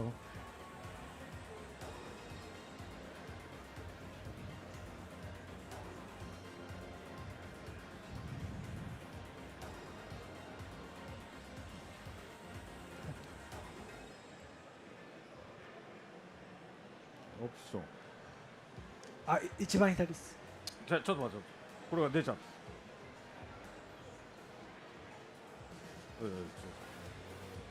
これダメなんだよ。大丈夫。ファンクション。原田さん、原田さん。じゃあ一番左じゃなくて右で。Is that okay? ミス。Maybe it's the glasses. じゃあ初めてのコントローラーだ。堀さんのコントローラー使って。そうそう、ブランニューのコントローラーだ。はい、これが実際画面出せますかね。これがクローズドベータテストで使用するものと同じ、はい、ビルドになってまして、今回、僕はアズセナを使ってプレイして、原田はフェンを使うと。で実際カスタマイズスロットっていうものが CBT でも、使用できますので、コスチュームのプリセットいくつかあります。So this is the actual same build as the CBT, with all the characters you see on the character select. せっかくなんでちょっと今回はこのゴージャスなコスチュームで。And Nakatsu will be playing against Harada, and as you see, there's actually customization でも presets 俺は to choose. デフォル新しい方でいこうか。はい。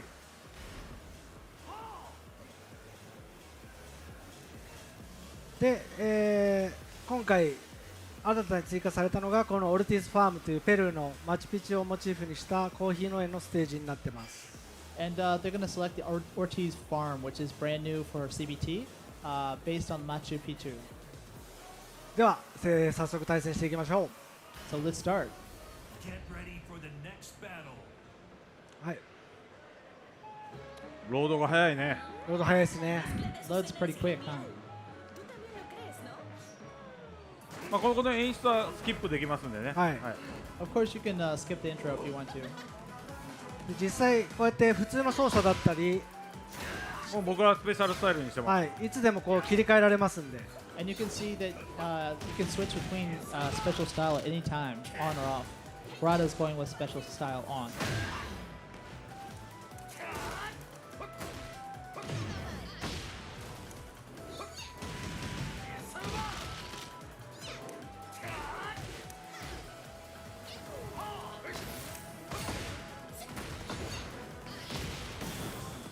スペシャルスタイルはこういった感じで状況に応じてコンボを勝手に変更してよりダメージの高いコンボを決めてくれます。 So what's cool about special style is it optimizes the combo depending on the situation, whether you have heat state, rage, etc.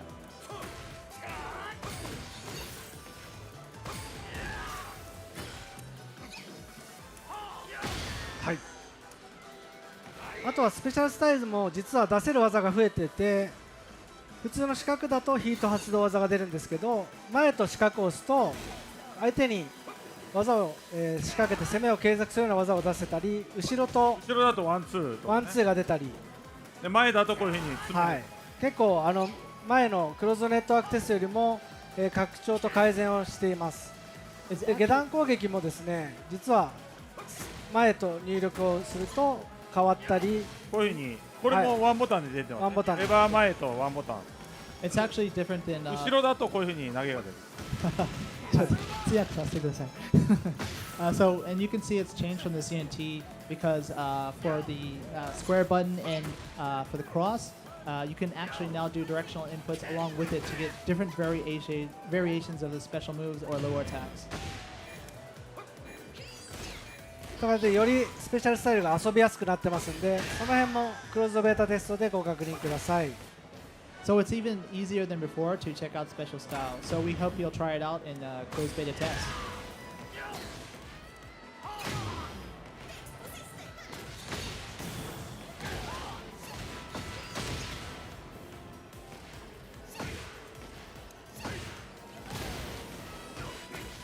このステージはどんどんギミックで最下層まで行くことができます。 You can see the breakable aspects of the stage in which you continually go deeper to lower levels.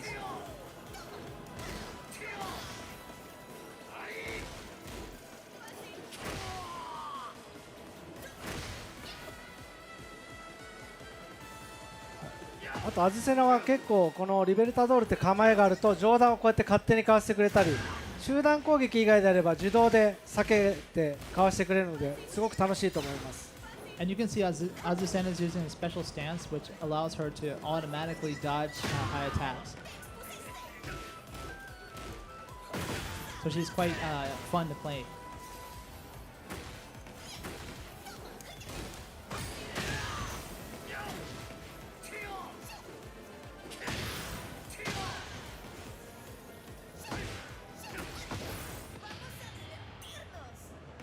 こういった感じで本当三角ボタンを連打しておくとレイジ状態だと最後レイジアーツまで決めてくれます。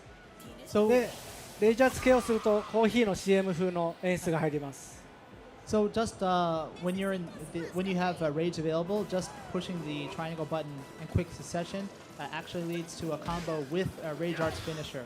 And if you finish your opponents, they have little remaining health. If you finish them with that, it goes into a kind of a cool little intro with a coffee CM commercial. おお。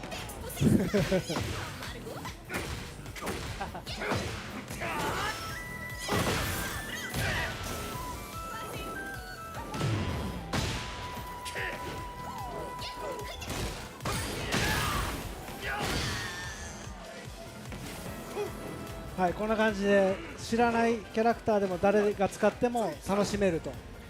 So as you can see, by using special style, it lets you pick up any character and quickly be able to play. もう1試合ぐらいいけますかね。One more? あ、もう一試合やっても大丈夫そうなの Okay, で one more. せっかくなんでじゃあレイブンもお見せしようかなと So let's show off a bit of Raven. 俺はどれでいこうか原さんがお好きなキャラを使っていただいてもNakatsu Setai play, yamete. I told Nakatsu he should actually go for it. Commencing mission.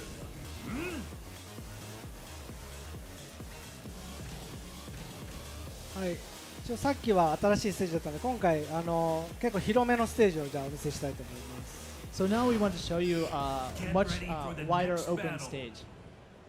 な。まあ、鉄拳慣れてない人は最初広いステージから遊んだ方がそうですね分かりやすいかもしれないですね。Maybe for people who are new to Tekken, it's easier to try a more wide open stage like this.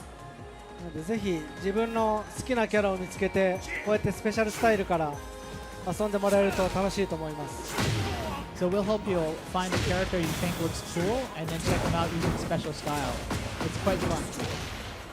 本当に自分はこのボタンしか押してないので So I'm only pressing triangle repetitively.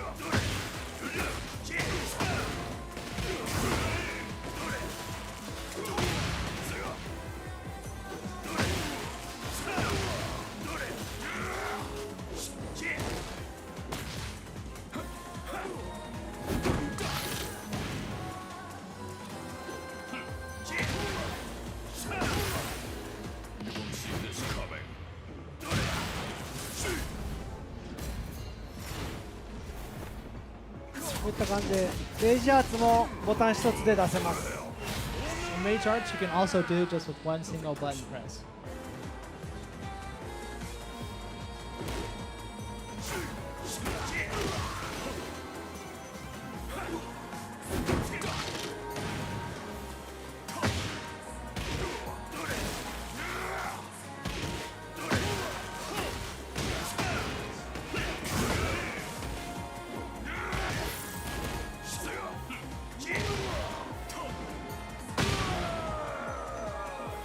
まあ、かなり前のテストの時よりも多彩な技が出せるんでそうですねよりいろんな技を出したいっていうご意見だったりもっと駆け引きを充実したいっていうような意見があったので調整しました So you can see that a lot more moves are available now in the special style. This was actually due to player feedback and they wanted more options in the back and forth with their opponent. でこうやって下段を出したり中段を出せば本当に格闘ゲームの2択が味わえます For example, you can simply do this low attack quite easily and then follow it up with a mid to do kind of like a mix up your opponent, which is a typical characteristic of fighting.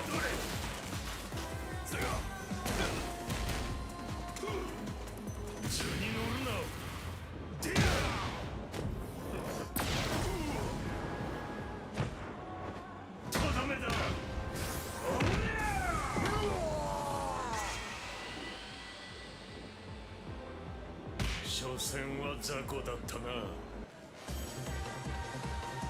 今回ねだんだん服とか顔とかもどんどん汚れていくそうですね汚れていったりしますね And you can see that in this time, actually the character's clothing and the face, etc., gets dirtied when they actually are down by their opponent.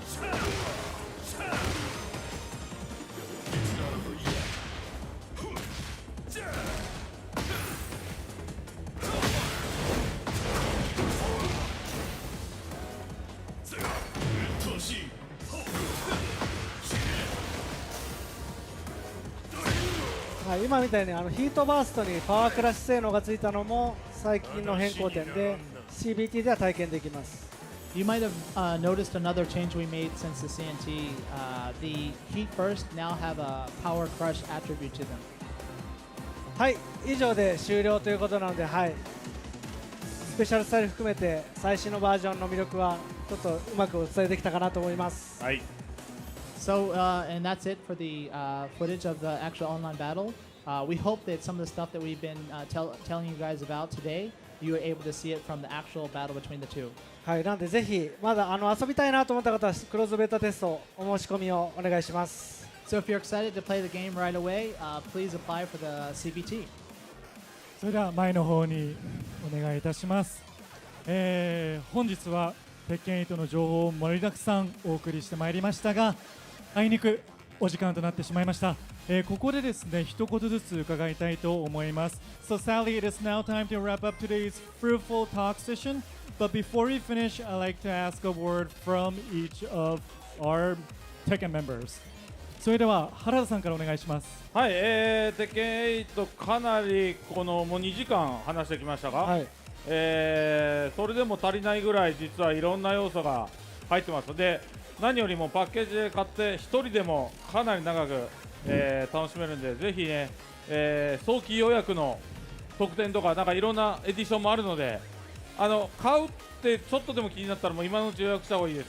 そういうものってすぐ売り切れちゃうし、はい、早期特典は早期でしかついてこないんで、ぜひ、早めの予約お願いします。So we've been talking for 2 hours already, but we still have stuff we weren't able to talk about today.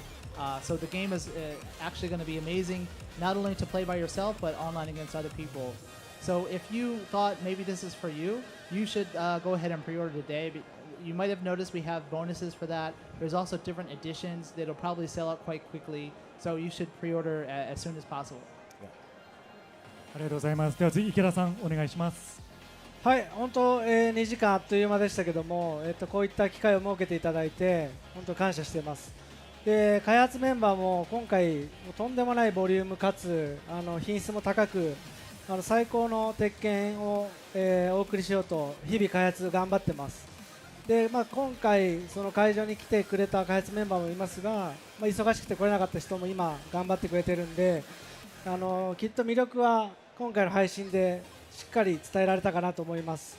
で、それぐらい本当期待していただいても絶対裏切らない出来になっていると思うんで、今日会場に来てくれた人や配信を見てくれた方でちょっとでも面白そうだなと思ったらぜひ、鉄拳8遊んでいただければと思います。今日はありがとうございました。So 2 hours just flew by like in an instant. I'm glad we were able to have this opportunity to show you the game. Some of our development members are actually here watching in person, but many of them are back at the office continually working to improve the game.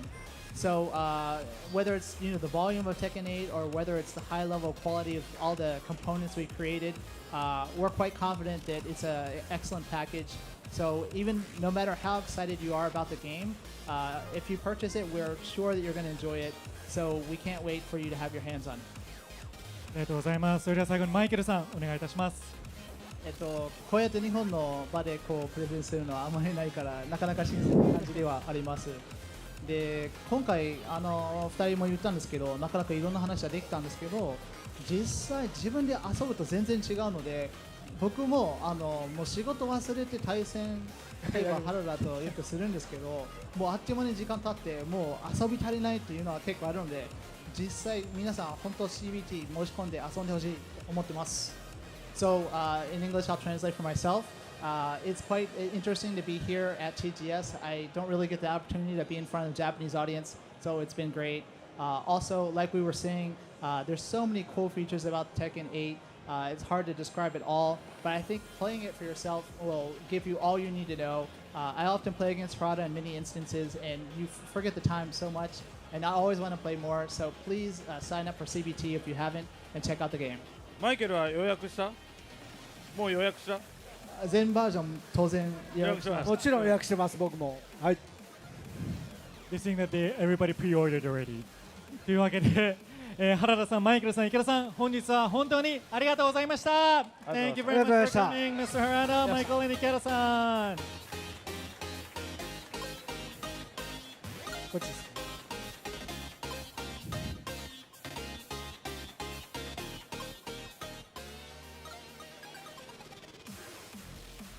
さあ、ここからはお知らせでございます。Now it's time for exciting announcements. こちらは株式会社バンダイから新発売されるゲームディメンションズ鉄拳8のジンとキングです。9月21日木曜日より遊びストアにて予約大絶賛受付中です。These cool figures displayed here are Jin and King from Game Dimensions, Tekken from Bandai。ゲームディメンションズはゲームシーンの再現をテーマとしたフィギュアシリーズで20箇所以上の稼働がある17センチ台のフィギュアにエフェクトパーツが付属している商品です。Game Dimensions is a series of 6.5-inch scale figures for gaming fans. The characters are sculpted to look like they were taken straight out of the game, and with a total of 20 plus articulation points, you can recreate your favorite game scenes. Each figure comes with a set of interchangeable hands, character-specific battle effect parts, background accessories, and 20 plus points of articulation to pose and play in endless ways. The SRP is $26.99. さあ、それではこちらの2種についてそれぞれ見ていきましょう。Let's take a look at each of these two figures. まずはジンです。ジンが履いている道着には特殊な軟質素材を使用しておりまして、まるでゲームから飛び出たかのような自然なポージングが可能となっております。ジンの攻撃演出をイメージしたエフェクトパーツとラウンド2のラウンドプレートが付属しております。こちらは2024年1月発売予定です。So let's first look at Jin. Jin's dogi is made of a special soft material that allows him to pose naturally as if he just stepped out of a scene in a game. Jin includes a red energy effect part and a round 2 round plate. This product is scheduled to be released January 2024. 続きまして、キングです。キングの特徴的なマスクは特殊な印刷技術によって細部までしっかりと模様が再現されております。キングの攻撃演出をイメージしましたエフェクトパーツとファイトという書かれたラウンドプレートが付属しております。こちらは2024年3月発売予定です。Next up is King. King's characteristic mask has been reproduced in great detail using a special printing method. King includes a white energy effect part and a fight round plate. It is scheduled to be released April 2024. 皆さんガシガシ動かしていろんなポージングが決まって楽しいので、ぜひ遊びストアのページをチェックしてみてください。Game Dimensions is an incredibly detailed figure series with ultra articulations for the full range of posing and play, so please be sure to check it out. 以上、Game Dimensions のご紹介でした。さあ、続きまして、ご覧の皆様にさらにお知らせがあります。鉄拳8よりリン・シャオユーがデフォルメフィギュアネンドロイドになって登場です。実際に画像をご用意しましたので、こちらご覧ください。I have a big announcement! Ling Xiaoyu from Tekken 8 will be joining the Nendroid Chibi Figure Series. ネンドロイドリン・シャオユーは表情パーツや手足パーツを付け替えることでゲーム内のさまざまなシーンがイメージ再現可能になります。どんな表情パーツやオプションパーツが付属されるか、続報をどうぞお楽しみに。By swapping out Nendroid's interchangeable faceplates and arm and leg parts, various poses and scenes from the game can be recreated. Stay tuned for more information about the faceplates and the parts that will come with an Nendroid. ここでもう一つお知らせですが、なんと東京ゲームショウの会場にてネンドロイドリン・シャオユーの原型を先行公開しておりますので、ぜひブースにお越しいただき必ずチェックしてみてください。Also, the prototype of Nendroid Ling Xiaoyu will be on display at the Tokyo Game Show, so please be sure to stop by the Bandai Namco Entertainment booth and check it out. さあ続きましてバンダイスピリッツよりアクションフィギュアシリーズ SH フィギュアアーツで風間仁の商品化が決定いたしました。Bandai Spirits will release Jin Kazama in the SH Figure Arts Action Figure Series. SH フィギュアアーツは稼働によるキャラクター表現の追求をテーマに造形、稼働、彩色の技術を凝縮した手のひらサイズのスタンダードフィギュアとなっております。SH Figure Arts captures the charm of each character with detailed sculpting, an unparalleled range of motion, and series-accurate coloring. Condensed everything down to a standard 1/12 size. 詳細は魂ネーションズの公式 SNS で後日公開予定です。どうぞ続報をお楽しみに。More details will be released at a later date on the Tamashi Nation's official social media channels. Please look forward to further information. さらに本日はブース内に参考展示として試作品を初公開しておりますので、ぜひご覧になってください。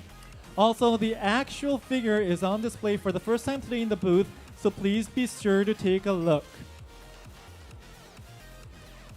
続きまして株式会社ホリオリファイティングスティックアルファから鉄拳コラボ商品が登場いたしました。 Fighting Stick Alpha introduces a Tekken 8 collaboration product。 メンテナンスが簡単なので筐体を開けてスティックやボタンを自分でメンテナンスすることができ、天面のデザインプレートも自分だけのオリジナルデザインにカスタマイズすることができます。 You can open the controller and easily maintain the sticks and buttons by yourself. The design plate on the top surface can also be customized to your own original design。 製品には鉄拳8仕様のオリジナル天板デザインのダウンロードコードが付属していますので、自分だけのデザインをお楽しみください。発売は2024年1月を予定しております。 The products come with a download code for an original top panel artwork with Tekken 8 designs, so you can enjoy your own unique design. The product is scheduled to be released in January 2024。 天板デザインなどの詳細は後日公開予定ですので、続報をぜひお楽しみに。さらに鉄拳私有ブースでは今回のアケコンが使用されておりますので、この機会にぜひ試してみてください。 Details for the top panel artwork will be released at a later date, so please stay tuned for more information. Furthermore, the new Fighting Stick Alpha is used at the Tekken booth, so please be sure to check it out.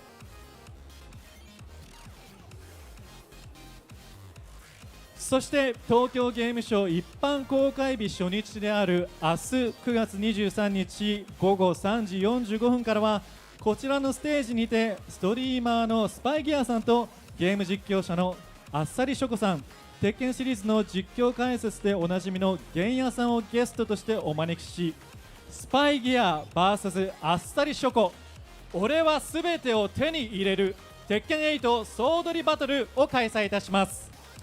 そしてこちらには SNS 連携企画もあります。皆さんにはスパイギアさんとあっさりショコさん、3回戦のうちどちらが多く勝つかを予想していただき、指定のハッシュタグをつけて X、旧ツイッターですねにご投稿いただきたいと思います。スパイギアさんが勝つと予想する方はハッシュタグ TGS 鉄拳8アンダーバースパイギア WIN WIN とつけて X にポストしてください。あっさりショコさんが勝つと予想する方はハッシュタグ TGS 鉄拳8アンダーバーあっさりショコ WIN WIN とつけて X にポストしてください。その際もちろん鉄拳の公式 X アカウントのフォローもお忘れなくお願いいたします。なお見事予想を当てた方の中から抽選でなんとスパイギアさんとあっさりショコさんのサイン入りノートをプレゼントいたします。 X での応募受付はバトル開始のお時間までとさせていただきますので、まだ応募していないよという方はぜひとも今この瞬間早めに投稿をお願いいたします。また東京ゲームショウ2023バンダイナムコエンターテインメントブースでは鉄拳8の私有もしております。皆さんのお越しを心よりお待ち申し上げております。以上鉄拳トークライブ at TGS2023 最後までお付き合いいただきまして誠にありがとうございました。 That marks the closing of Tekken Talk Live at TGS 2023. Thank you all very much for coming. Thank you all very much for tuning in online, and we'll see you on very soon.